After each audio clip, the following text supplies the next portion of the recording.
Un anesthésiste respecté est soudain arraché à sa salle d'opération et quelque chose se fissure au Burkina Faso. Entre le scalpel qu'il laisse derrière lui et l'uniforme qu'il enfile, une ligne invisible se déplace, réduisant la distance entre hôpital, caserne et frontière intérieure. Que doit retenir quiconque suit les dernières Burkina Faso News quand cette convocation, signée au nom d'Ibrahim Traoré, transforme un médecin en symbole d'État en alerte? Dans ce glissement discret, un pays entier découvre que sa sécurité se joue désormais bien au-delà des seules zones de combat. Ce récit promet de dévoiler non seulement la mécanique intérieure de la mobilisation nationale, mais aussi ce qu'elle implique pour chaque citoyen pris dans un système où le civil et le militaire s'entrelacent désormais. La promesse centrale est claire: comprendre comment une décision administrative peut redessiner un pays entier en 10, 12 mots, et pourquoi les dernières Burkina Faso News n'en montrent qu'une surface trompeuse. Cette analyse explorera les tensions qui naissent lorsqu'un État élargit son périmètre de défense tout en prétendant préserver les équilibres institutionnels nécessaires au fonctionnement quotidien. Elle suivra la façon dont un texte de loi, pensé comme une réponse à l'insécurité prolongée, devient un prisme à travers lequel se redéfinissent rôle, devoir et appartenance. Et au cœur de ce parcours, une question discrète mais décisive s'impose. Jusqu'où une société peut-elle absorber une transformation de cette ampleur sans que son ordre interne ne se fragilise? Cette interrogation agira ici comme un micro-hook maintenant l'attention sur les enjeux humains, politiques et structurels de cette mutation. La première révélation apparaît d'emblée. La convocation d'un médecin n'était pas une anomalie isolée, mais la manifestation visible d'un basculement plus vaste, rendu inévitable par la montée continue des menaces armées et par l'activation progressive des obligations fixées par la loi 029-2023. La seconde révélation suit immédiatement. En quelques mois, 3000 citoyens ont déjà achevé leur formation civique, tandis que 2000 fonctionnaires ont participé à une immersion obligatoire destinée à redéfinir leur rôle au sein de l'appareil d'État. Ces deux données, souvent fragmentées dans les Burkina Faso News, offrent une clé de lecture essentielle. Elles montrent que le pays ne se contente pas d'appliquer une mobilisation mécanique, mais qu'il restructure patiemment la frontière entre service civil et contribution sécuritaire. Dans ce contexte, la doctrine portée par Ibrahim Traoré se déploie comme une architecture en mouvement où chaque rouage, hôpital, université, administration, village est replacé dans une mécanique de survie nationale. Le principe n'est plus seulement de protéger le territoire, mais d'éviter que l'usure institutionnelle ne fragilise le pays plus vite que les offensives extérieures. La convocation du médecin, en apparence un simple document administratif, a donc servi d'étincelle. Elle a révélé que le passage du volontariat à l'obligation n'était pas qu'un choix juridique, mais un moyen de transformer une vulnérabilité diffuse en levier stratégique. Les fonctionnaires comprennent que leur expertise peut être réaffectée. Les étudiants découvrent que l'immersion patriotique devient un passage obligatoire avant toute consolidation académique. Les milieux professionnels, eux, perçoivent la montée d'un système hybride, où la compétence technique se double d'un rôle opérationnel, parfois indirect, mais bien réel. Ainsi se dessine le cadre dans lequel s'inscrit toute l'histoire. Un pays encerclé par des groupes armés, vivant la fatigue accumulée des interventions extérieures, cherchant à substituer à cette dépendance un modèle de souveraineté réorganisé. Et c'est précisément ce glissement, discret, méthodique, progressif, qui conditionnera chaque étape du récit à venir.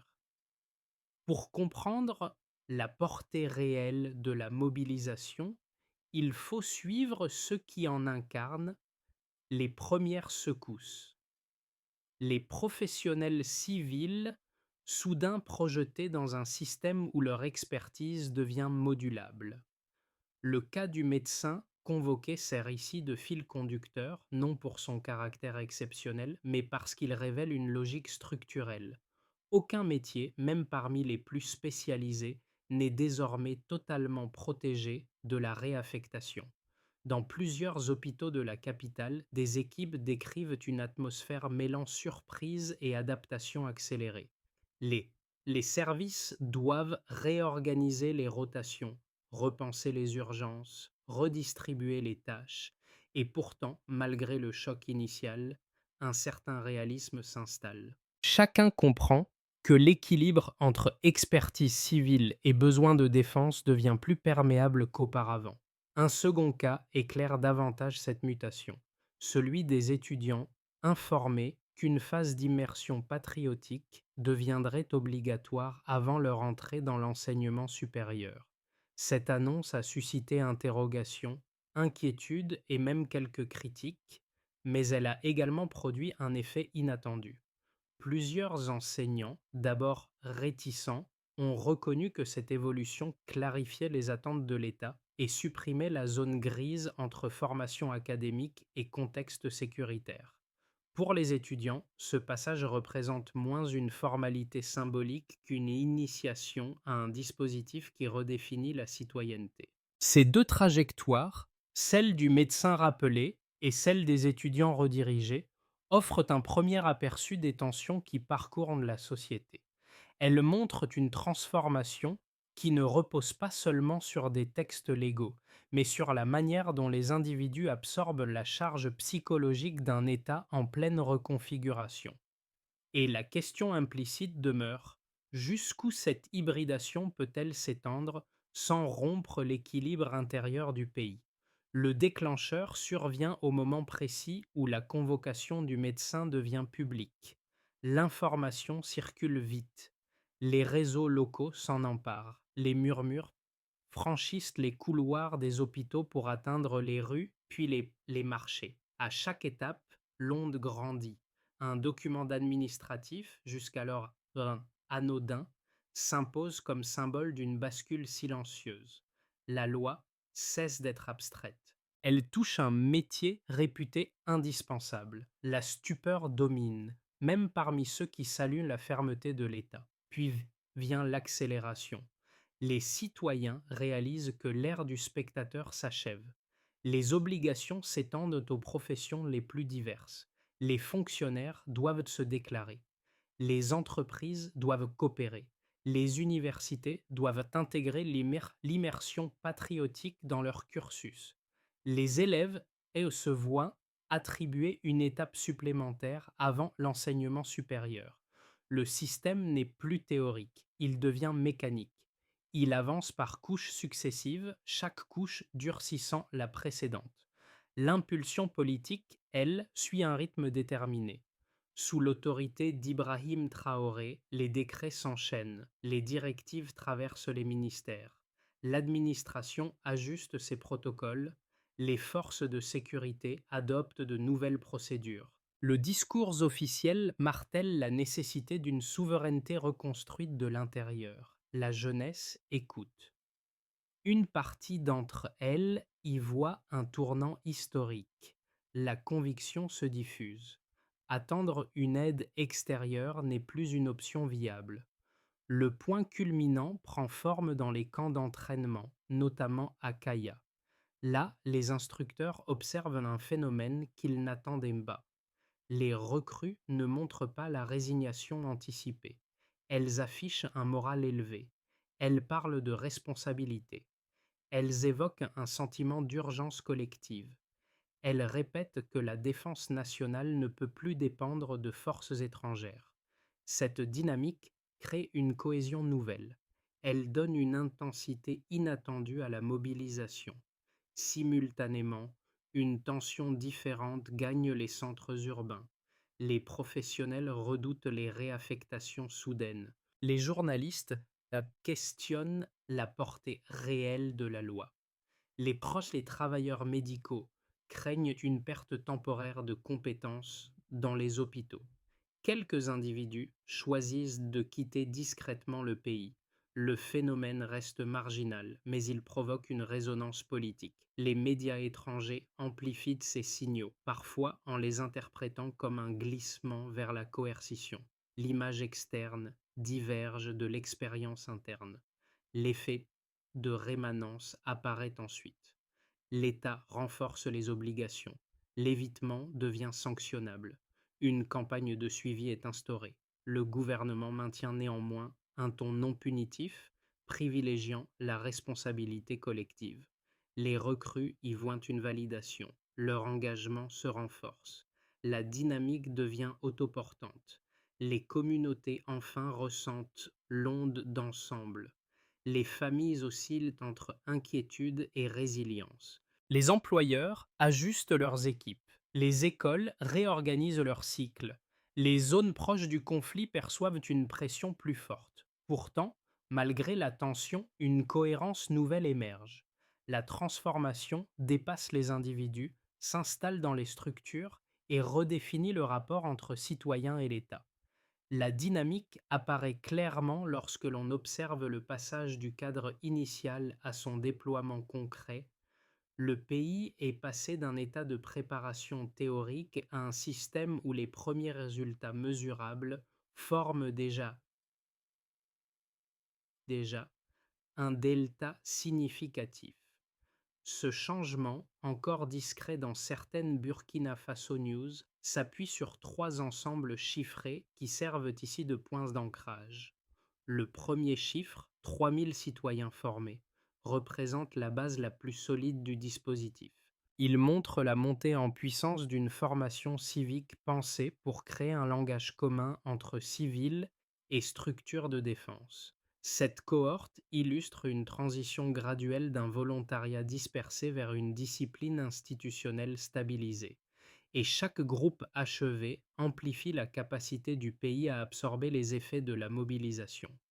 Le deuxième indicateur, 2000 fonctionnaires en immersion, révèle l'ampleur de la transformation interne de l'administration publique.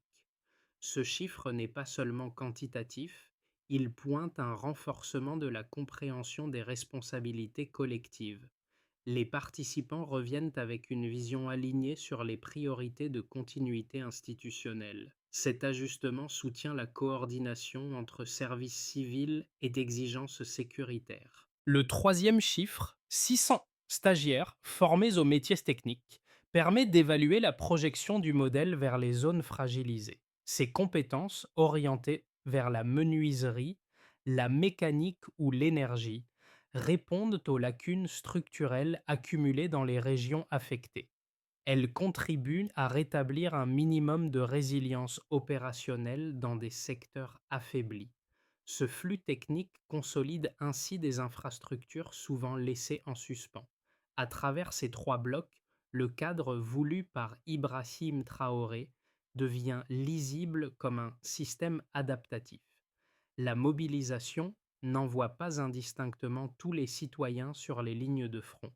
Elle répartit les rôles selon un schéma hybride où la contrainte légale s'articule avec une réaffectation ciblée. Les médecins peuvent être redirigés vers des cliniques rurales plutôt que vers des zones de combat. Les ingénieurs se voient attribuer des missions de réparation d'infrastructures critiques. Les instructeurs civils transmettent des savoir-faire susceptibles d'accélérer la stabilisation locale. Cette flexibilité crée un modèle où le nombre ne suffit pas.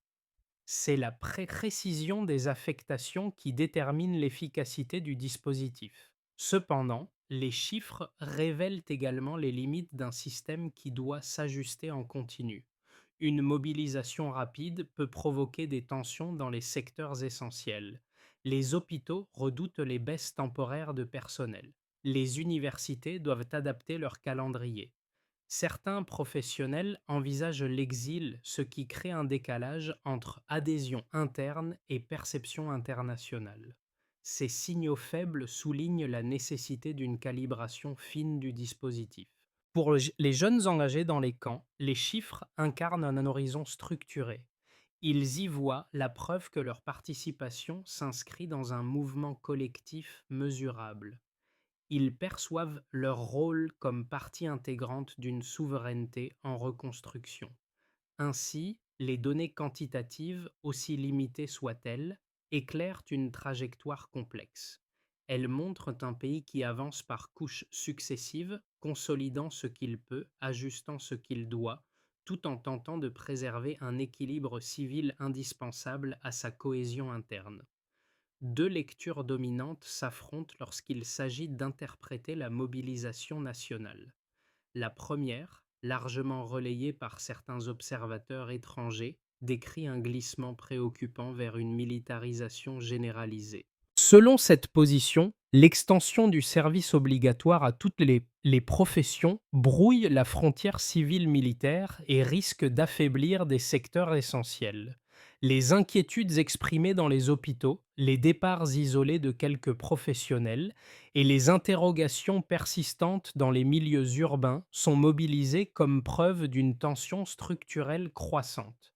Plusieurs commentateurs y voient un système qui pourrait créer davantage de pression que de cohésion, surtout si les réaffectations deviennent trop fréquentes ou mal coordonnées. Face à cette critique, une seconde lecture insiste sur la rationalité d'un modèle conçu pour répondre à une insécurité prolongée. Elle souligne que la mobilisation telle qu'elle est appliquée ne retire pas automatiquement les compétences de leurs environnements naturels. Des médecins sont réorientés vers des cliniques rurales plutôt que vers les zones les plus sensibles. Des ingénieurs renforcent des réseaux techniques endommagés. Des instructeurs civils transmettent des savoir-faire indispensables à la reconstruction. Pour ceux qui défendent cette approche, la logique n'est pas punitive. Elle cherche à reconstruire une souveraineté opérationnelle en s'appuyant exclusivement sur les ressources internes du pays. La réponse argumentée, pour être solide, doit s'appuyer sur les données disponibles plutôt que sur les perceptions. Les chiffres montrent une montée en puissance progressive plutôt qu'une mobilisation aveugle. Le dispositif articule contrainte et flexibilité, impose une loi uniforme, mais ménage des exceptions et des transferts ciblés. Les critiques demeurent légitimes, notamment sur la saturation possible des secteurs clés, mais elles ne suffisent pas à décrire un basculement univoque.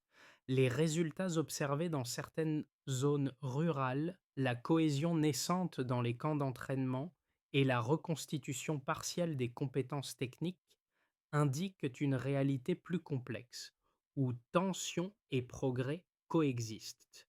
Ainsi, la controverse ne peut être tranchée par un seul récit. Elle exige de reconnaître que la mobilisation produit simultanément cohésion, inquiétude et recomposition sociale, sans se réduire à une dérive autoritaire ni à un succès incontestable. Elle ne se manifeste ni dans un discours officiel, ni dans un nouveau décret, mais dans la manière dont les recrues réagissent à leur propre engagement. Selon plusieurs instructeurs, un phénomène inattendu se répand dans les camps. Au lieu de l'hésitation redoutée, une cohésion presque spontanée s'installe, nourrie par des années de frustration face à l'insécurité et à l'absence de perspective. Le service obligatoire cesse alors d'être uniquement une contrainte administrative. Il devient, pour une partie de la jeunesse, un espace où se reconstruit un sentiment de direction collective. Cette mutation silencieuse renforce la doctrine portée par Ibrahim Traoré, car elle montre que la mobilisation ne repose plus seulement sur la loi, mais sur une adhésion qui se fabrique au quotidien. Dans les centres urbains, pourtant, la dynamique inverse persiste. Les inquiétudes liées aux réaffectations, à la perte temporaire de compétences et à la pression ressentie par les familles façonnent un climat prudent. Ce décalage entre camps soudés et villes inquiètes devient la clé de lecture du midpoint. La mobilisation fonctionne à deux vitesses. Et c'est précisément dans cette tension que se joue la suite du récit, où cohésion et fragilité avancent côte à côte. Les effets de la mobilisation se déploient désormais dans 4 sphères distinctes, chacune révélant une facette différente de la transformation en cours. Au niveau institutionnel, l'administration publique constate une modification tangible des comportements. Les fonctionnaires revenus de l'immersion obligatoire montrent une discipline renforcée, une compréhension plus nette des responsabilités partagées et une capacité accrue à coordonner les services sous pression. Les établissements scolaires réorganisent leurs cycles, adaptent les calendriers et instaurent des modules d'immersion civique devenus obligatoires.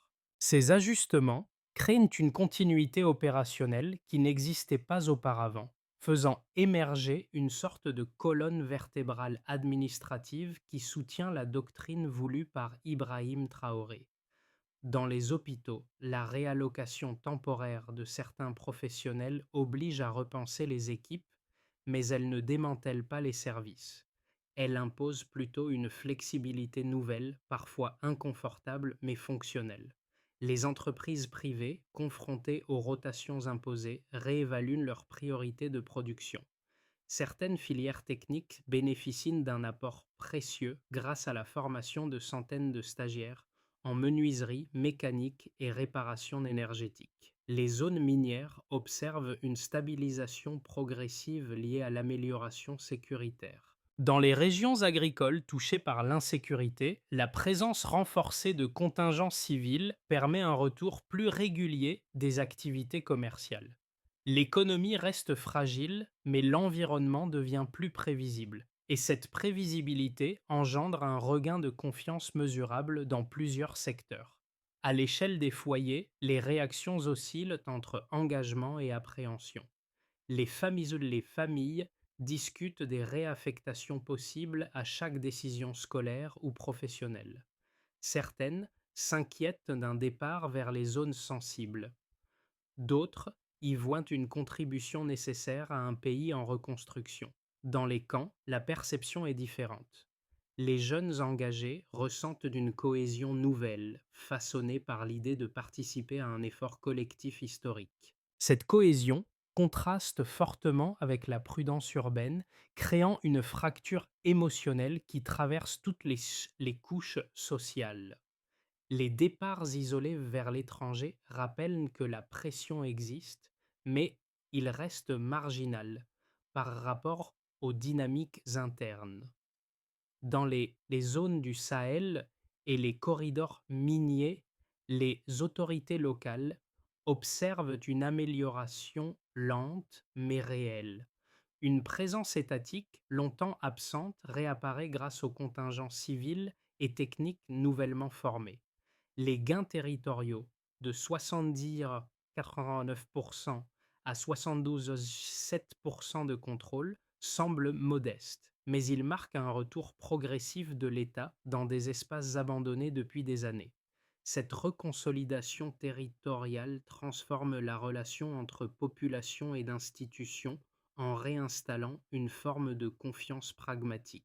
Ces 4 ensembles dévoilent un paysage où cohésion, pression et recomposition avancent simultanément.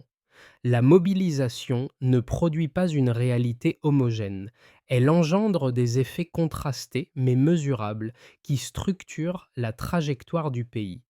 Les prochains mois s'annoncent décisifs, car la mobilisation nationale entre dans une phase où ses effets structurants commenceront à se stabiliser ou, au contraire, à révéler leur fragilité. 3 trajectoires distinctes permettent d'esquisser ce qui pourrait se jouer au cours des 6 à 12 mois à venir. Dans cette configuration, les tendances actuelles se prolongent sans rupture majeure. Les administrations conservent la discipline acquise lors des immersions obligatoires, ce qui renforce la coordination interne. Les secteurs techniques, soutenus par les cohortes de stagiaires formés, poursuivent une consolidation progressive des infrastructures fragiles.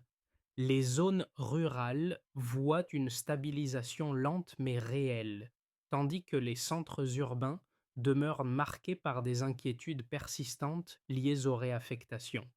Ce scénario maintient un équilibre fonctionnel, mais il ne garantit pas une transformation décisive. Il permet simplement au pays de tenir son cap.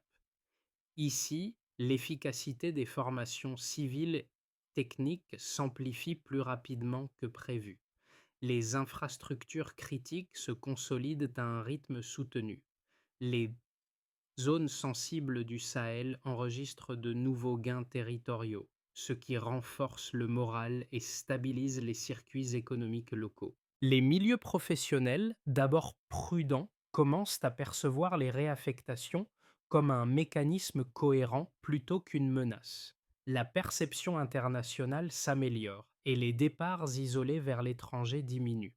Ce scénario conduit à une forme d'unité durable construite autour d'une souveraineté opérationnelle renforcée. Une mauvaise coordination des réaffectations, notamment dans la santé, l'éducation ou les réseaux techniques, pourrait fragiliser plusieurs secteurs essentiels. Les familles réagiraient vivement, accentuant l'incertitude urbaine.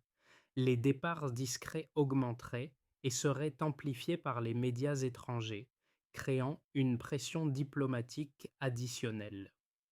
Dans les régions exposées, un ralentissement des gains sécuritaires pourrait produire un effet domino, entraînant une fatigue institutionnelle croissante. Plutôt que de considérer la mobilisation comme un verdict, il devient nécessaire de l'aborder comme un système dynamique. Chaque ajustement, chaque transfert et chaque cohorte formée modifie l'équilibre général. La question n'est donc pas seulement de savoir quel scénario l'emportera, mais comment chaque institution pourra absorber la transformation tout en préservant la continuité civile. Pour saisir l'impact réel de la mobilisation nationale, il faut observer la manière dont elle traverse les trajectoires individuelles et émotionnelles de trois groupes précis. Chaque groupe vit la transformation autrement, mais tous y sont confrontés au quotidien, parfois sans l'avoir choisi. Pour elle, la mobilisation apparaît souvent comme une intrusion silencieuse dans les décisions les plus ordinaires. Chaque orientation scolaire, chaque opportunité professionnelle, chaque déplacement est désormais évalué à travers la possibilité d'une réaffectation. Elles oscillent entre fierté et d'inquiétude, entre l'idée de contribuer à un effort collectif et la crainte d'un engagement dans une zone sensible. Cette tension diffuse façonne une nouvelle manière de parler du futur au sein des foyers. Médecins, enseignants, agents administratifs ou techniciens vivent une réalité plus ambivalente. Ils doivent maintenir leur service malgré les rotations imposées par la loi. Pour beaucoup, l'immersion patriotique a créé une discipline accrue et une compréhension plus nette du rôle civique. Mais cette discipline s'accompagne de doutes persistants. Où s'arrête le devoir civil? Où commence la participation au dispositif national? Cette zone grise alimente une vigilance constante dans les villes, surtout là où les compétences spécialisées sont difficiles à remplacer. Dans les camps d'entraînement, le vécu se renverse. Les recrues découvrent une cohésion inattendue, portés par le sentiment de participer à une mission qui dépasse leur trajectoire individuelle. Pour certains, c'est la première fois qu'ils perçoivent leur rôle dans une dynamique nationale. Cette expérience crée un contraste émotionnel très fort avec l'inquiétude urbaine. Là où les familles hésitent, les jeunes voient une direction. À travers ces trois lentilles, la mobilisation cesse d'être une abstraction. Elle devient un cadre qui redessine les attentes, les peurs et les espoirs de millions de personnes. Pour donner une direction concrète à la mobilisation nationale, il devient nécessaire de structurer un parcours opérationnel en plusieurs étapes. Ce plan ne vise pas à ajouter de nouvelles contraintes, mais à organiser ce qui existe déjà afin d'éviter les saturations dans les secteurs essentiels. Il s'inscrit dans la logique voulue par Ibrahim Traoré, selon laquelle chaque institution doit contribuer sans perdre sa fonctionnalité première. Les administrations locales doivent consolider les circuits de remontée d'informations. Une cartographie régulièrement mise à jour des compétences disponibles permettrait d'ajuster les réaffectations avec plus de précision. L'indicateur principal devient la stabilité fonctionnelle des services essentiels: santé, éducation, réseau technique. Les cycles doivent être plus courts mais plus fréquents. Cela permettrait d'absorber des volumes variables de participants sans déséquilibrer les institutions. Chaque cohorte pourrait être suivie par un tableau de compétences permettant d'évaluer l'impact réel sur les infrastructures fragiles. Les autorités doivent standardiser les mécanismes de déploiement des compétences civiles. Les retards de coordination doivent être réduits au minimum. La continuité des services dans les villages devient alors un indicateur majeur de résilience territoriale.